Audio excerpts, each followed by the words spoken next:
को खोल दो। हाँ माँ, खोलो ना पट्टी।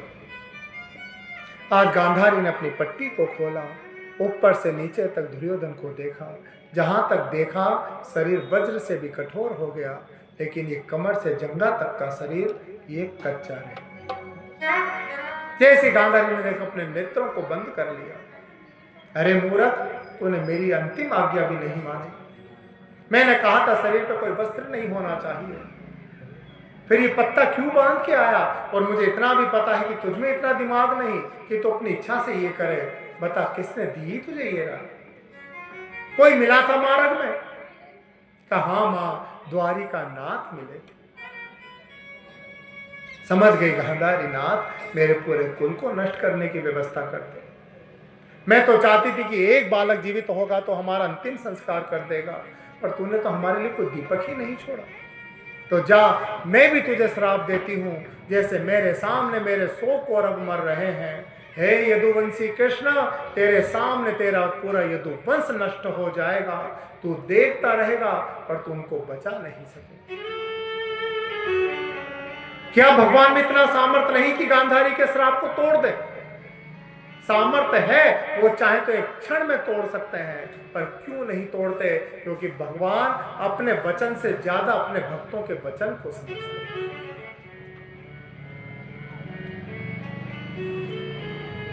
आज युद्ध हुआ, 99 बालक मर गए।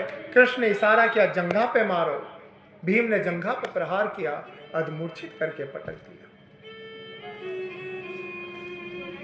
आज अश्वत्थामा कहते हैं, दुर्योधन कहने के तो अभी कौन सी देर हो गई भैया, जा 5 पांडवों के मस्तक को काट कर लेके आ। मैं आज तुझे अपना सेनापति बनाता हूं। रक्त निकल रहा था, उसी रक्त से माथे पे तिलक किया। अश्वत्थामा, आज तू मेरा सेनापति है। मध्य रात्रि का समय है।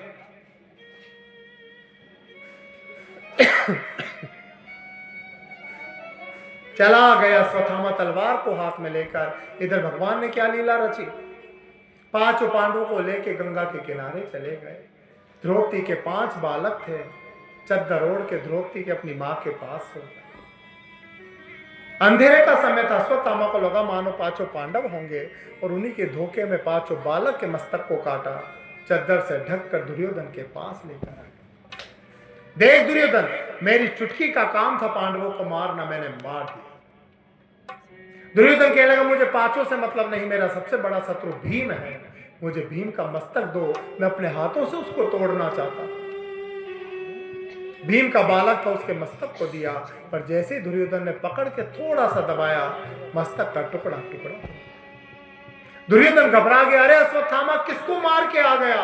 ये भीम का मस्तक नहीं, भीम का मस्तक इतना कमजोर नहीं कि मेरे हाथों में पकड़ते ही टूट जाए। चद्दर को हटा के देखा, पांडव नहीं, पांडव के पुत्र मरे हैं। दुर्योधन को बड़ा दुख हुआ। अरे मूर्ख, मैंने तो सोचा था हम सब भाई मर गए, हमारे पुत्र पौत्र मर गए, तो ये पांडवों के पुत्र हमारा अंतिम संस्कार कर देंगे। आखिर ये भी तो हमारे ही पुत्र हैं, पर तूने तो हमें बत्ती देने वाला भी नहीं छोड़ा। और यहाँ दुख और सुख दोनों जब एक साथ जीवन में आए, वहीं पे दुर्योधन का प्राण निकल गया। दुर्योधन का प्राण निकला। इधर भगवान कृष्ण 5 पांडवों को लेकर आए हैं। 5 पांडवों ने देखा बालक मरे हुए। अर्जुन भगवान कृष्ण को कहने लगा, नाथ कौन है जिसने हमारे बच्चों को मार दिया? कृष्ण कृष्ण महाभाव भक्त नाम भयंकर, तो हमें को दहामाना मपवर्गो से संस्रतः। आप बताओ कौन वो दुष्ट है जिसने हमारे बालक को मारा? मैं एक क्षण में उसके प्राणों को निकाल दूंगा। भगवान कृष्ण ने कहा, वो अश्वत्थामा तेरे गुरु का बालक है। आज बालों से खींचते हुए अश्वत्थामा को लेकर आया है अर्जुन। भगवान कृष्ण कहने लगे, मारो मारो मारो, ये आताताई है, इसको मार दो। भागवत में एक शब्द आया है आताताई। आताताई किसे कहते हैं? का जो 6 प्रकार के पापों को करता है, उसको शास्त्रों में आताताई कहा गया है। किसको? पहला, जो आग लगा के मार दे, जहर दे के मार दे, बिना किसी कारण के शस्त्रों को धारण करे, सोए हुए बालकों को मार दे, किसी की स्त्री और धन को छीन ले, इन 6 पाप करने वालों को शास्त्रों में आता ताई का।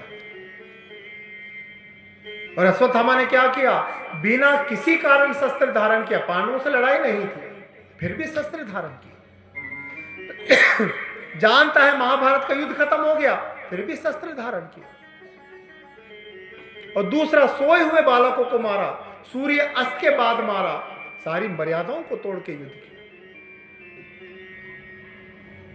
आज अर्जुन मारने लगा था ताई रूपी अश्वत्थामा को, उसी समय मां द्रौपदी ने हाथ पकड़ लिया। नहीं नहीं, मत मारो। उवाच चासहन्तस्य बन्धनानयनं सति मोचितामयि सह ब्राह्मणो नितरां कुरु। इसीलिए देखो भागवत में कितना सुंदर संबोधन किया है। ये द्रौपदी कौन है? का बंधनानयनं सति ही, ये महासती है। अरे बालक मर गया और मारने वाले को बचा रही है। मुचिता में ऐसा, छोड़ो छोड़ो छोड़ दो, मत मारो इसको, छोड़ दो। अर्जुन कहते इससे तेरे बालक को मारा और तो इसको बचाना चाहती है। द्रौपदी कहती है देखो प्रभु, आप इसको मार दोगे तो क्या इसको मारने से मेरे बालक जीवित हो जाएंगे? अरे जिस पीड़ा को मैं भोग रही हूं, थोड़ी देर बाद इसकी मां उस पीड़ा को भोगेगी, फिर हम में और इसमें अंतर क्या होगा? और दूसरा कारण, नितराम ब्राह्मणों नितराम गुरु। ये ब्राह्मण है, हम क्षत्रिय हैं, और क्षत्रियों का धर्म है ब्राह्मणों को कोई भी दंड दे, लेकिन मृत्यु दंड कभी नहीं देना चाहिए। और तीसरा कारण क्या है? का नितराम गुरु हो, ये आपके गुरु का पुत्र है, और गुरु का पुत्र हमेशा गुरु के ही समान होता है, और गुरु को कभी मारा नहीं जाता, गुरु की तो सदा पूजन किया जाता है। लेकिन इसने पाप किया है, दंड तो मिलेगा। भगवान ने इशारा किया, अर्जुन ने क्या किया? एक माथे में मणि थी, उस मणि को अपने तलवार से निकाल दिया, भगवान को समर्पित कर दिया।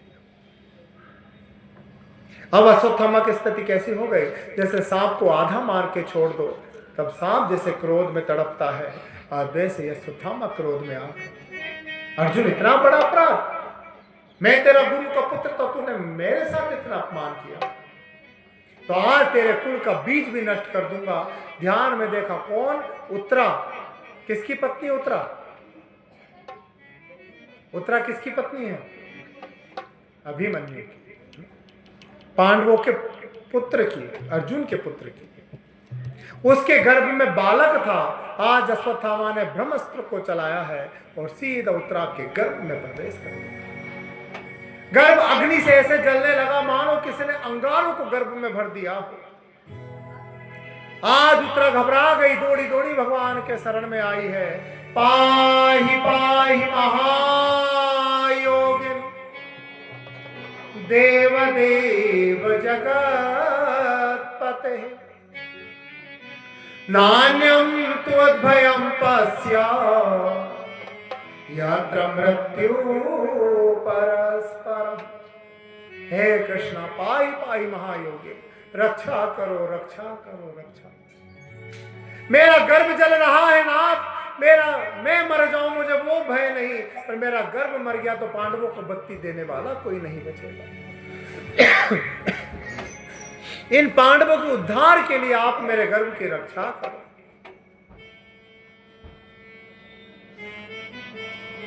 आज भगवान ने छोटे से अंगूठे के बराबर के रूप को धारण किया है, उत्तरा के गर्भ में प्रवेश कर गए। भगवान ने सुदर्शन को आज्ञा दी, ब्रह्मास्त्र को वापस ब्रह्मा के पास लौटा।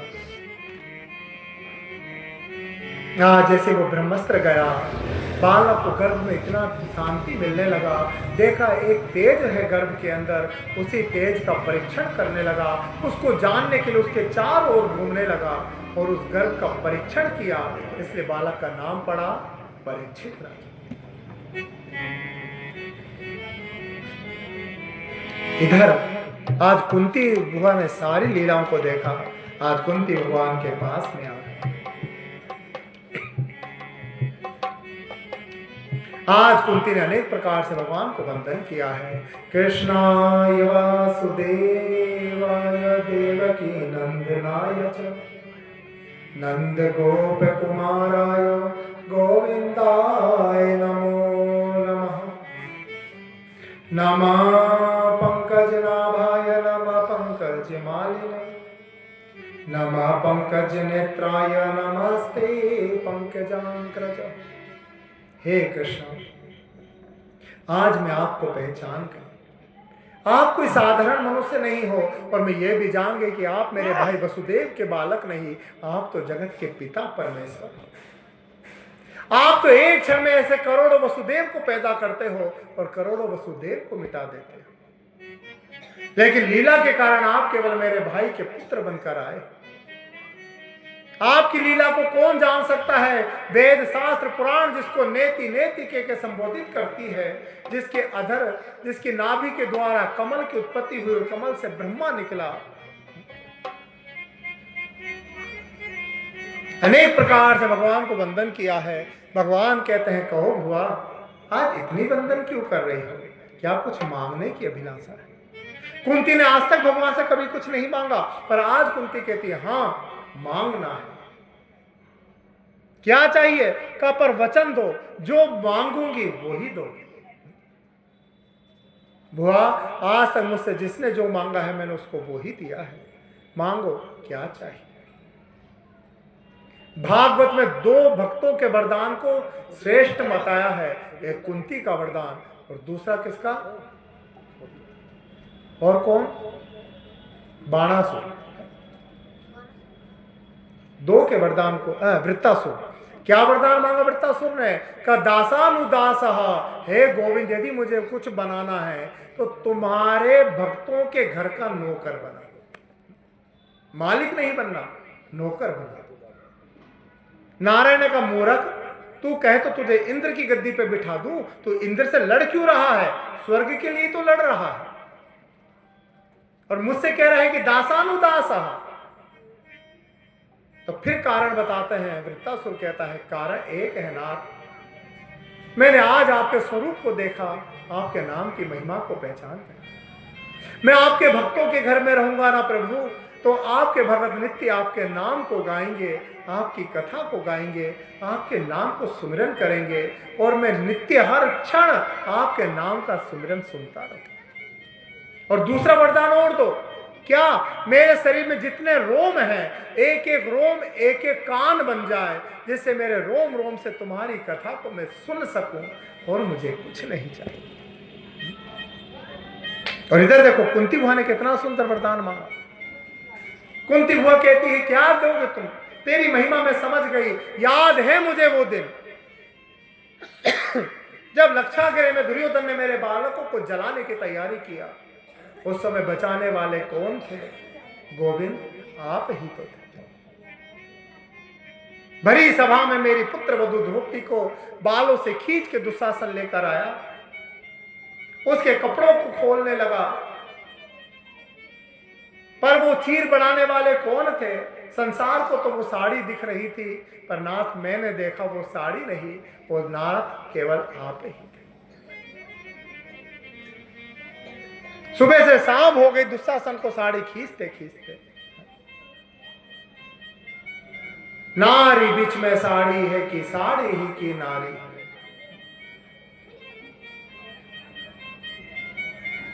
तो ये लीला किसकी है नाथ? ये आप ही की तो कृपा है गोविंद। बुआ मांगो ना, चाहिए क्या?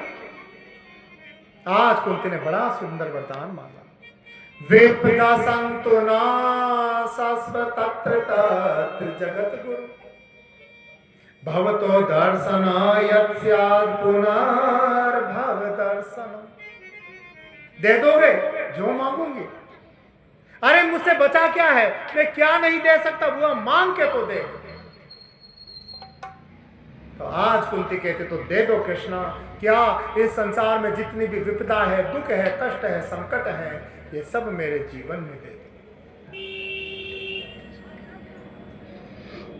भगवान मुस्कुरा गए, बुआ मांगने में गड़बड़ हो गया क्या?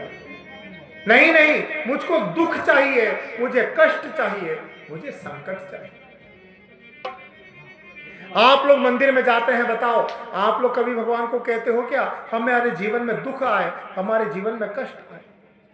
मांगते हो कभी भगवान से? लेकिन हम लोग मांगते नहीं है ना, और भगवान नहीं मांगते तो भी थोड़े थोड़े दुख की प्रसादी सबको दे देते हैं। लेकिन कुंती मांग रही है पर भगवान देना नहीं चाहते। भगवान कहते बुआ आखिर एक बात बता, तू दुख मांग क्यों रही है? तो कुंती ने बड़ा सुंदर बात कही, सुनो प्यारे, दुख का फायदा क्या है? दुख में सुमिरन सब करे, सुख में करे न कोई, जो सुख में सुमिरन करे, दुख काहे? बेटा, जब जीवन में दुख आता है, कष्ट आता है ना, तो संसार याद नहीं आता प्यारे, उस समय मात्र तुम ही याद आते हो। सुख में जीव सबसे पहले भूलता तुम्हें है, और दुख में सबसे पहले याद तुम्हें ही करता है। होता है कि नहीं? तुम लोग रोटी बना रहे हो और गलती से गर्म तवे पे हाथ लग जाए तो क्या निकलता है मुंह से? निकलता ना, अरे राम, नाम राम का ही निकलता है। और सुख जीवन में आ जाए तो सबसे पहले हम भूलते किसको हैं? उस राम को ही भूलते। छोरी की शादी नहीं हो रही थी, किसी पंडित जी ने कहा 16 सोमवार कराओ, शिव जी की पूजा कराओ। शिव जी की पूजा किया, छोरी का शादी हो गई। फिर हम क्या करते हैं? सारी जाति समाज बिरादरी में शादी का कार्ड मिठाई बांट देते हैं, पर जिस भोलेनाथ की कृपा से हुआ हम उसी के मंदिर को छोड़ देते हैं। इसलिए कुंती कहती मत दो सुख, सुख आएगा ना तो तुम चले जाओगे, मुझे दुख दो, क्योंकि दुख कभी अकेला नहीं आता है गोविंद, दुख के साथ सदा तुम आते हो, इसलिए मुझे जीवन में दुख चाहिए। भगवान कैसे मुस्कुरा गए, बुआ तेरी जैसी भक्त बड़ी दुर्लभ होती है, जहां मेरे परम धाम गोलोक की गति तुझे प्राप्त हो। भगवान जाने लगे अश्वत्थामा, भगवान जाने लगे द्वारिका की ओर। पर मन में विचार आया मैं द्वारिका चला जाऊंगा, अब समय आ गया है मुझे पृथ्वी लोक का त्याग करना होगा। लेकिन मेरा एक भक्त अभी भी मेरा इंतजार कर रहा है। कौन? वो तीरों की सैया पे पड़े हुए भीष्म पितामह। आज पर्वतो नारदो धौम्यो भगवान बादरायण, भद्रस्व भारद्वाजो सस्यस्यो रेणुका सुत। हजारों ऋषि मुनियों को सा देखो, जब भगवान इस माया में पटकना चाहते हैं तो माया के संगे संबंधियों को साथ लाते हैं, पर जब भगवान तारना चाहते हैं तो संत महात्माओं को साथ लाते हैं। भीष्म पितामह से मिलने भगवान अकेले नहीं गए, साधु संतों को साथ में लेकर गए। आज भीष्म पितामह के माथे पे जाके भगवान खड़े हो गए और सारे ऋषि मुनि और पांडव भीष्म पितामह के चरणों में खड़े हैं।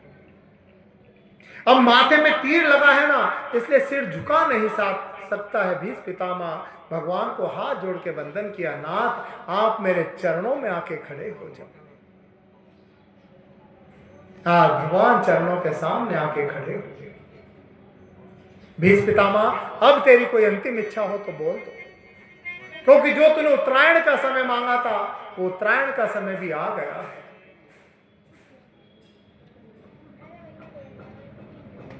तो आज देखो भीष्म पितामह ने अंतिम बात कही है भगवान को, बड़ी भूल की जो मैं दुनिया में आया, बड़ी भूल की जो मैं दुनिया में आया, मूल भी खोया मैंने, ब्याज भी गवाया। फूल भी धोया मैंने, प्याज भी गवाया। मुझको तो दुनिया में भेजो ना दोबारा, मुझको तो दुनिया में भेजो ना दोबारा। कहीं छूट जाए ना दामन तुम्हारा, कहीं छूट जाए ना दामन तुम्हारा। बाके बिहारी मुझे देना सहारा, मुझबा के बिहारी मुझको देना सहारा। कहीं छूट जाएगा ये दामन आज तुम्हारा। भीष्म पितामह यही कहते हैं ना, यदि देना है तो इतनी कृपा कर दो, मेरे जो पिछले जन्म के पाप पुण्य थे जिसके कारण मुझे ये मनुष्य बन के आना पड़ा। पर हे करुणा निधान, मैंने सुना है कि तुम्हारा नाम लेने से करोड़ों जन्मों के पाप कट जाते हैं, पर मैंने तो तुम्हारा साक्षात दर्शन किया है। यदि अब थोड़ी सी कृपा करते हो ना, तो इतनी कृपा कर दो कि अब इस संसार में मुझे दोबारा नहीं भेजना, मैं जहां रहूं केवल आपके नाम का सुमिरन करता रहूं। देखते ही देखते भीष्म पितामह ने शरीर को त्याग किया है। भीष्म पितामह के शरीर से एक ज्योति निकली और भगवान कृष्ण के चरणों में जाकर विलीन हो गई। बोल वृंदावन बिहारी लाल जय हो। अनेक प्रकार की आज कथाओं का श्रवण कराया है। इधर पांचों पांडव चले गए स्वर्गारोहण की ओर, इधर राजा परीक्षित का जन्म हुआ। राजा परीक्षित को राजगद्दी पे बिठाया। इधर राजा परीक्षित एक दिन जंगल में गए, एक देखा काला सा पुरुष खड़ा है, एक पैर का बैल है और गौ माता को मार रहा है, ताड़ना दे रहा है। परीक्षित पहुंच गए, ए भैया ये क्या कर रहे हो? जिस गौ को हम मां मानकर सेवा करते हैं तो उन्हीं का अपमान कर रहा है, तू कौन है? काला पुरुष कहने लगा, प्रभु मैं कोई और नहीं, मेरा नाम साक्षात कलयुग है। अरे कलयुग, तू यहां क्यों आया? प्रभु मेरा समय है आना ही। भैया यहां मत रुको, जहां तक मेरा राज्य है मेरे राज्य को छोड़ के चले जाओ। कलयुग कहता है जाऊं तो कहां जाऊं, मैं जहां जाता हूं ना प्रभु वहीं पे आप तलवार लेके मुझे दिखाई देते हो। यदि आप थोड़ी सी कृपा मुझ पे करना चाहते हो तो मुझे ऐसा स्थान दे दो जहां पे मैं प्रेम से निवास कर सकूं। 4 स्थान संकल्प करके कलयुग को प्रदान किया। अभ्यर्थी सदा तस्मै स्थानि कलयितत्, धूतम पानम स्त्रियेषु न यत्र धर्मश्चतुर्विधः। 4 जगह कलयुग तू सदा निवास करना। दूतम, जिस घर में जुआ ताश पत्ती आदि खेली जाएगी सदा उस जगह तुम्हारा निवास हो। पानम, जहां पे जीव मदिरा आदि का पान करेगा उस घर में सदा कलयुग तुम्हारा निवास हो। स्त्री आहार, जहां पे स्त्री अपने धर्म को छोड़कर वेश्यावृत्ति का कर्म करेगी, अपने चरित्र को त्याग देगी, कुछ पैसों के लिए अपने शरीर को बेच देगी, उस स्थान पे कलयुग तुम्हारा निवास हो।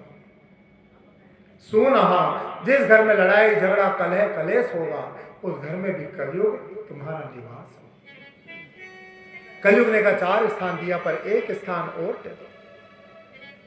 फिर संकल्प किया, पुनः आचमाना ये जात रूप मदार प्रभु ततो नृत्य मदम कामम रजो बेरम च पंचम। जाओ, आज से स्वर्ण में तुम्हारा निवास है। ये पैसे संपत्ति में किसका निवास है? का कलयुग का निवास है। जैसे ही कहा, लेकिन देखो संपत्ति भी 2 प्रकार की होती है भाई। गीता में भगवान कहते हैं रत्नों में मैं स्वर्ण हूं, और भागवत में स्वर्ण में कलयुग को बता दिया। तो कृष्ण और कलयुग दोनों साथ कैसे रह सकते हैं? का नहीं रह सकते। तो का संपत्ति भी 2 प्रकार की होती है भैया। पहली संपत्ति वो जो धर्म से कमाई जाए, उस संपत्ति में सदा भगवान निवास करते हैं, और जो छल कपट से जोड़ी जाए उसमें सदा कलयुग का निवास होता है। जैसे वचन दिया, देख के राजा परीक्षित के माथे पर सोने का मुकुट था, उसी में प्रवेश कर गया। ये मुकुट किसका है? जरासंध का मुकुट है। छल कपट से इस मुकुट को बनाया। राधे राधे राधे राधे। तो देखिए, आज राजा परीक्षित के माथे पे जैसे कलयुग का प्रवेश हुआ, बुद्धि विपरीत हो गई। समय ऋषि के आश्रम पे पहुंच गए। समय ऋषि भगवान का ध्यान कर रहे थे। राजा परीक्षित कहने लगे, गुरुदेव प्यास लगा है, जल पिला दो, जल पिला दो। पर समय ऋषि को पता नहीं लगा। राज और कलयुग का प्रभाव, बुद्धि विपरीत हो गई। जिन संतों के नित्य पूजा करते थे, आज उन्हीं का अपमान करने लगा राजा परीक्षित। एक मरा हुआ सांप था, सांप को समय ऋषि के गले में लपेट दिया। ब्राह्मणों के बालक थे, ब्राह्मणों के बालक समय ऋषि के पास आए। समय ऋषि का पुत्र संगी ऋषि के पास आए, अरे भैया देख, तेरे बाप का कितना बड़ा अपमान किया। सारी कथा को सुना दिया। संगी ऋषि बड़े क्रोध में आया। संगी ऋषि ने श्राप दे दिया, इति लंघित मर्यादम तक्षके सप्तमे हनि। जा राजन, तूने मेरे बाप के गले में सांप को पटका है।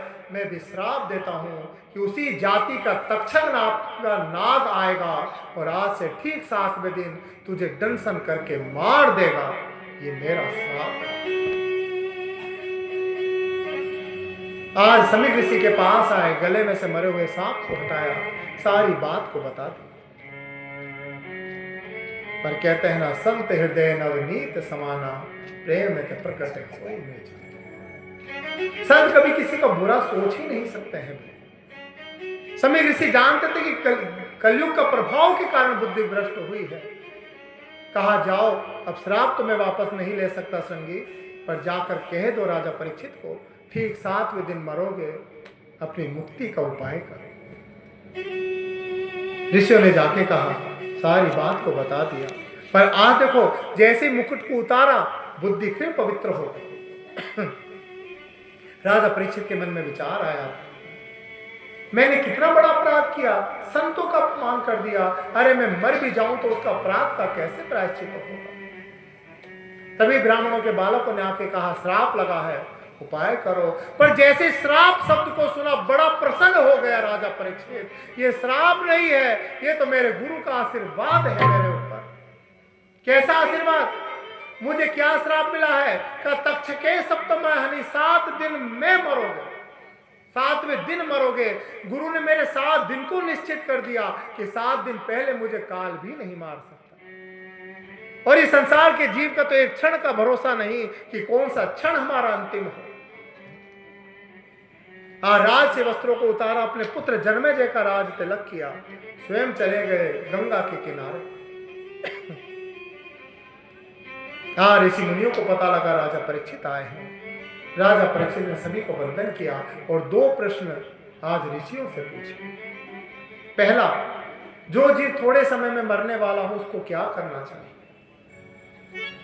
और दूसरा, वो मनुष्य किसका त्याग करे और किसको अपने जीवन में अपनाए। नाना संत नाना मत, हर संत अपने अपने अनुसार कहने लगे।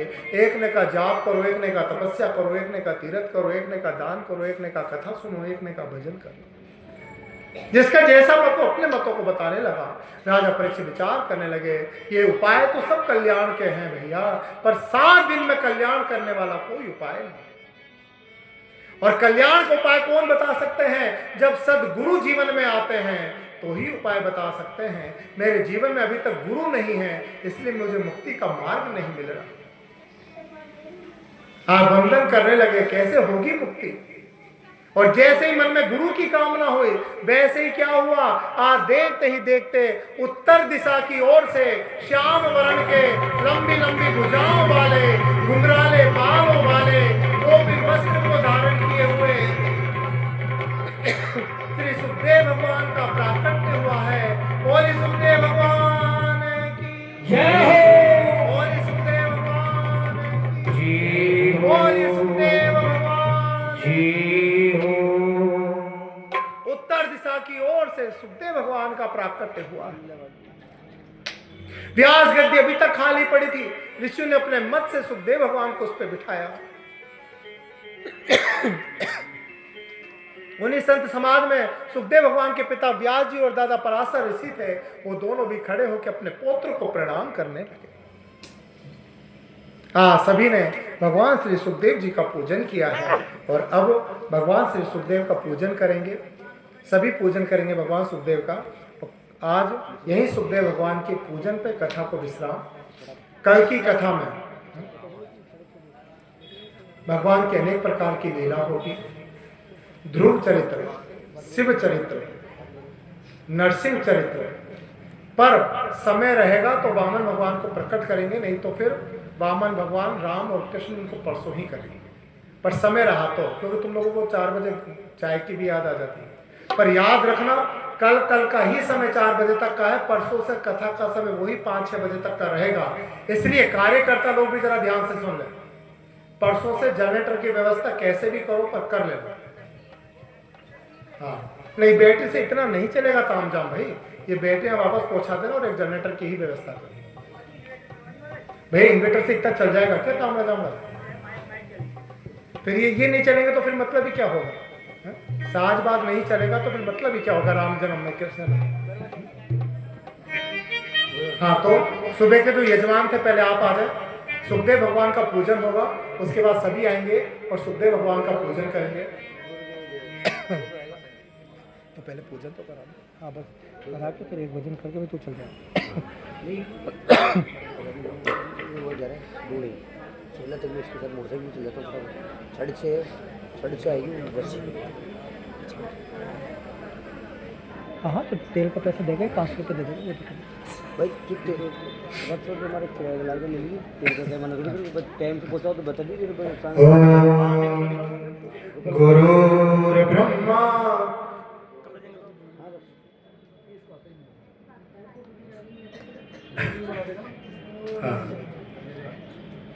गुरुर्ब्रह्मा गुरुर्विष्णु गुरुर्देव महेश्वर गुरुर् साक्षात् परम ब्रह्म तस्मै श्री गुरुवे नमः।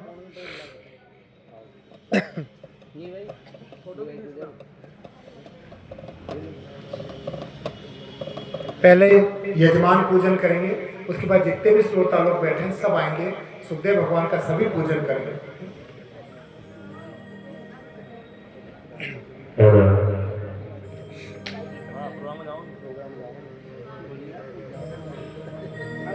कथा तो पूरी कर जाओ। कोई काम है गई 4 बजे के बाद हो गई।